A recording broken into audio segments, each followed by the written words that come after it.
Hey everybody, it's Bill with the Edge of Eternity. Getting ready to do a little bit of work on my gauge cluster for my 69 Z28.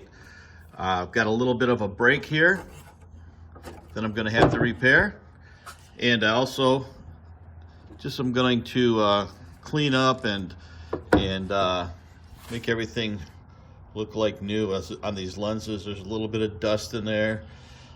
Same on my Speedo. Everything's original equipment.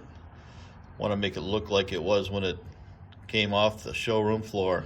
Here we have the back side. This is the tachometer right here.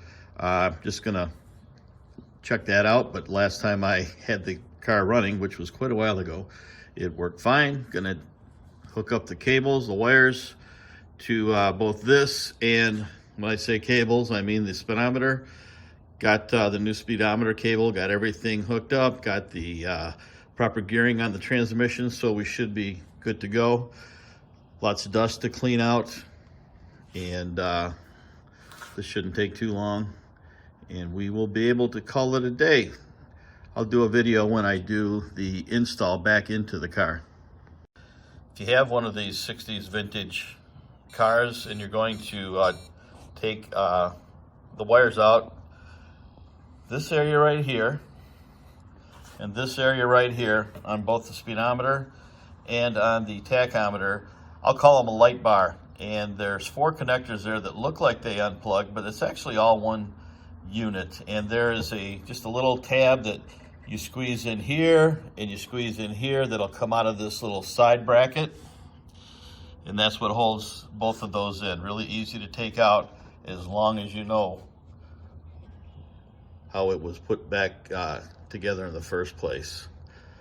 I'll clean this little brace up that they have between the two sides of the cluster and paint that so we can get rid of that rust and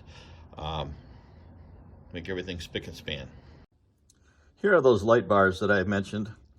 You see these tabs over here by my little finger, then on the other end of the bracket as well. There's 2 sets of these. There's one for the speedometer and one over here that goes under the tach. And there are indicator lights and things like that, brake light, just that type of thing. Illuminates for the idiot light, if that's politically correct, and things like that. Here's the light switch. You have to remove the light before you can, or the switch I should say, before you can remove the cluster itself. If you ever want to remove one of these, first thing you have to do is remove this nut that's right here, and it's got a little couple of little slots, kind of like a screwdriver slot, but one's on one side and one's on the other.